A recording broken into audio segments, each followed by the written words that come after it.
ಒಂದು ಟೀಮ್ ಅಂತಂದ್ರೆ ಒಂದು ಕಲೆಕ್ಟಿವ್ ಎಫರ್ಟ್ ಇರುತ್ತೆ. ಅವರೆಲ್ಲರೂ ಒಂದು ಸಿಂಕ್ ಅಲ್ಲಿ ಇದ್ದಾಗ ಮಾತ್ರನೇ ನಿಮ್ಗೆ ಗೆಲ್ಲಕ್ಕಾಗುತ್ತೆ. Which I think from the last couple of years RCB ತುಂಬಾ ಚೆನ್ನಾಗಿ ಮಾಡಿದೆ.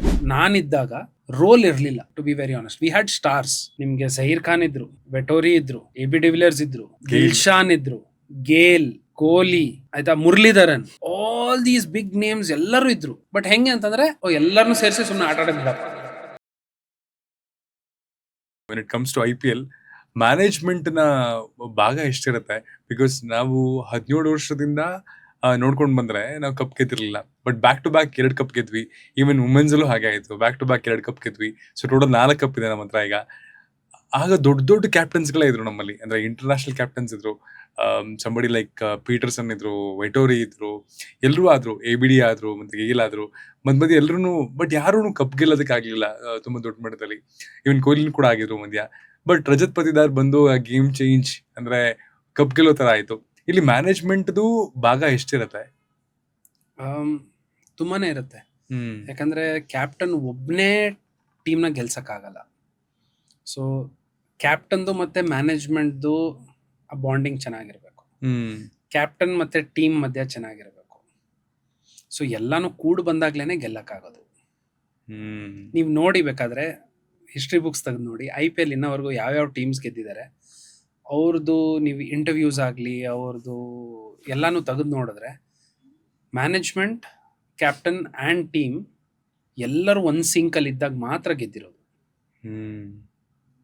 ಸೊ ಇದರ್ ನಿಮ್ಮ ಕ್ಯಾಪ್ಟನ್ ಹೆಂಗಿರ್ಬೇಕು ಅಂತಂದ್ರೆ he has to be very authoritative. ಅಂದ್ರೆ ಅವ್ನು ಯಾವ ಮಟ್ಟಕ್ಕೆ ಇರ್ಬೇಕಂತಂದ್ರೆ ಅವ್ನು ಯಾರು ಒಂಥರ ಅವ್ನು ಹೇಳಿದ್ದವನು ಅಗೇನ್ಸ್ಟ್ ಹೋಗಂಗಿಲ್ಲ, ಇದರ್ ದ್ಯಾಟ್ ವೇ. ಇಲ್ಲ ಅಂತಂತಂದ್ರೆ ಅವನು ಎಲ್ಲರನ್ನೂ ಇಟ್ಕೊಂಡು ಹೋಗೋ ತರ ಇರ್ಬೇಕು. ಆ ಎರಡಿದ್ದಾಗ ಮಾತ್ರ. ಈ ಮಧ್ಯೆ ಇರ್ತಾರಲ್ಲ, ಅವಾಗ ಯಾವತ್ತೂ ಗೆಲ್ಲಕ್ಕಾಗಲ್ಲ. ಯಾಕಂದ್ರೆ ಇಟ್ಸ್ ಅಗೇನ್ ಕಲೆಕ್ಟಿವ್ ಎಫರ್ಟ್. ಒಂದು ಟೀಮ್ ಅಂತಂದ್ರೆ ಒಂದು ಕಲೆಕ್ಟಿವ್ ಎಫರ್ಟ್ ಇರುತ್ತೆ. ನಿಮ್ಗೆ ಕ್ಯಾಪ್ಟನ್ ಆಗ್ಲಿ ಅಥವಾ ನಿಮ್ಗೆ 20ನೇವನಾಗ್ಲಿ, who has never as in is not got a chance the entire season ಆಗಲಿ, ಅವರೆಲ್ಲರೂ ಒಂದು ಸಿಂಕ್ ಅಲ್ಲಿ ಇದ್ದಾಗ ಮಾತ್ರನೇ ನಿಮ್ಗೆ ಗೆಲ್ಲಕ್ಕಾಗೋದು. Which I think from the last couple of years RCB ತುಂಬಾ ಚೆನ್ನಾಗಿ ಮಾಡಿದ್ದಾರೆ. ಅವ್ರದ್ದು ಪ್ಲೇಯರ್ ಸಿಲೆಕ್ಷನ್ ಆಗಲಿ, ಆಪ್ಷನ್ಸ್ ಅಲ್ಲಿ to clear cut roles define ಆಗೋದು. ಯಾಕಂದ್ರೆ ನಾನಿದ್ದಾಗ ಐ ನೋ ದಟ್ ರೋಲ್ ಇರಲಿಲ್ಲ, to be very honest. We had stars. ನಿಮ್ಗೆ ಜಹೀರ್ ಖಾನ್ ಇದ್ರು, ವೆಟೋರಿ ಇದ್ರು, AB de Villiers ಇದ್ರು, ದಿಲ್ಶಾನ್ ಇದ್ರು, ಗೇಲ್, ಕೊಹ್ಲಿ, ಆಯ್ತಾ, Muralidharan, all these big names ಎಲ್ಲರೂ ಇದ್ರು. ಬಟ್ ಹೆಂಗೆ ಅಂತಂದ್ರೆ ಎಲ್ಲರನ್ನೂ ಸೇರಿಸಿ ಸುಮ್ಮನೆ ಆಟ ಆಡೋದು ಬಿಡಪ್ಪ ಅಂತ. So no one knew the roles. ಯಾರು ಏನ್ ಮಾಡ್ತಾ ಇದ್ದಾರೆ, ಯಾರು ಹೋದ್ರೆ ಏನ್ ಮಾಡಬೇಕು, ಯಾರಿಗೆ ಏನ್ ರೋಲ್ ಕೊಟ್ಟಿದ್ದಾರೆ, ಅದಿರಲಿಲ್ಲ. ಲಾಸ್ಟ್ ಕಪಲ್ ಆಫ್ ಇಯರ್ಸ್ ಇಂದ ಆ ರೋಲ್ ಕ್ಲಾರಿಟಿ ಸ್ವಲ್ಪ ಚೆನ್ನಾಗಿ ಕಂಡಿದೆ. ಯಾರು ಹೋದ್ರು at the same time clarity ಜೊತೆಗೆ ಅಪ್ರೋಚ್ ಚೇಂಜ್ ಆಗಿಲ್ಲ. ಯೂಶಲಿ ನಾವು RCB ನೋಡಿದೀವಿ ಮುಂಚೆ ಸೀಸನ್ಸ್ ಅಲ್ಲಿ. ನೋಡಿ, ಓಕೆ ನಾವು ಇವಾಗ ಅಟ್ಯಾಕಿಂಗ್ ಆಡಬೇಕು ಅಂತ ಶುರು ಮಾಡ್ತೀವಿ. If it fails once or twice, we would immediately change our strategy. ಪದೇ ಚೇಂಜ್ ಮಾಡ್ತಿದ್ವಿ. ಈಗ ಲಾಸ್ಟ್ ಫ್ಯೂ ಸೀಸನ್ಸ್ ಇಂದ ಏನಾಗಿದೆ, they have stuck to something. ಅದು ವರ್ಕ್ ಆಗಿಲ್ಲ ಅಂದ್ರೆ ನಾವು ಹೊಡಿತಾನೆ ಇರ್ತೀವಿ. ಔಟ್ ಆದ್ರೂ ಪರವಾಗಿಲ್ಲ, ಸೋತ್ರೂ ಪರವಾಗಿಲ್ಲ. ನಾವು ಕುಟು ಆಡ್ಕೊಂಡು 170 ಹೊಡೆದ್ರು ನಾವು ಸೋಲ್ತೀವಿ, 100 ರನ್ ಹೊಡೆದ್ರು ಸೋಲ್ತೀವಿ. ಆದ್ರೆ ನಾವು ಅಟ್ಯಾಕಿಂಗ್ ಆಡಿದ್ರೆ we have a chance to go at 220, 230.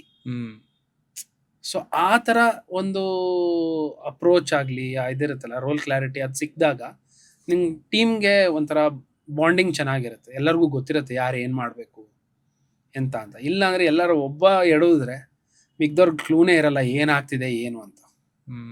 So that last couple of years ಇವ್ರು ತುಂಬಾ ಚೆನ್ನಾಗಿ ಮಾಡಿದ್ದಾರೆ. ಅಂಡ್ ನೀವು ಹೇಳಿದ್ ನಿಜ. ಅಂದ್ರೆ ತುಂಬಾ ಫಿಯರ್ಲೆಸ್ ಆಗಿ ಕಾಣ್ತಾರೆ ಈಗ. ಅಂದ್ರೆ 1-2 ವಿಕೆಟ್ ಹೋಯ್ತು ಅಂದ್ರೆ ತುಂಬಾ ತಲೆ ಕೆಡ್ಸ್ಕೊಳಕ್ ಹೋಗಲ್ಲ. ರಜತ್ ಬರ್ತಿದಂಗೆ ಹೊಡಿತಾ ಇರ್ತಾರೆ, ಪಡಿಕಲ್ಲು ಹೊಡಿತಾ ಇರ್ತಾರೆ. ಎಲ್ಲರಿಗೊಂದು ರೋಲ್ ಕೊಟ್ಬಿಟ್ಟಿದ್ದಾರೆ, ನೀನ್ ಹೋಗಿ ಹೊಡಿತಾ ಇರೋ, ನೀನ್ ಸುಮ್ನೆ ಕೊಡ್ತಾ ಇರೋ ನೀನು ಅಂತ.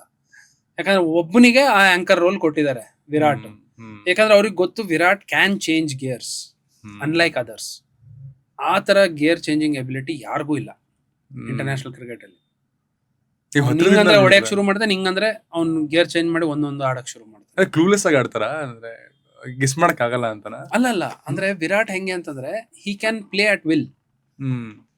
ಈಗ ನಾನು ಸ್ವಲ್ಪ ಹೊತ್ತು ಮುಂಚೆ ಹೇಳಿದೆ, ನಾವು ವಿತ್ ದ ಫ್ಲೋ ಹೋಗ್ಬಿಡ್ತೀವಿ. ಈಗ ರಜತ್ ಆಗ್ಲಿ ಇವ್ರಾಗ್ಲಿ ಹೊಡಿತಾನೇ ಇರ್ತಾರೆ, ಅವ್ರ ದಿನ ಇದ್ದಾಗ ಅದು ಹೊಡಿತಾನೇ ಇರ್ತಾರೆ. ಬಟ್ ಈಗ ಒಂದ್ 2-3 ವಿಕೆಟ್ ಹೋಯ್ತು and I have to take a step back, rotate ಮಾಡ್ಬೇಕು ಸ್ಟ್ರೈಕ್ನ, ಅಥವಾ ನಾನು ಟೀಮ್ ಹೆಂಗ್ ತಗೊಂಡು ಹೋಗ್ಬೇಕು, ಕ್ಯಾಲ್ಕುಲೇಟ್ ಹೆಂಗ್ ಮಾಡ್ಬೇಕು, ನಂಗೆ ಎಷ್ಟು ರನ್ ಬೇಕು.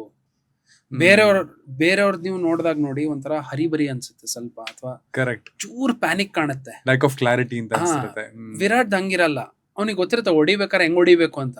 But at the same time ಅದೊಂದು ಸ್ಟೆಪ್ ಬ್ಯಾಕ್ ತಗೊಂಡು ಸ್ವಲ್ಪ ನಿಧಾನಕ್ಕೆ ನಾನು ಆಡ್ಬೇಕು ಅಂತಂದಾಗ ಅದನ್ನು ಎಷ್ಟು ಕ್ಲಾರಿಟಿಯಿಂದ ಮಾಡ್ತಾನೆ ಅಂತ ಅದು ಅವನೊಬ್ಬನಿಗೆ ಬರೋದು.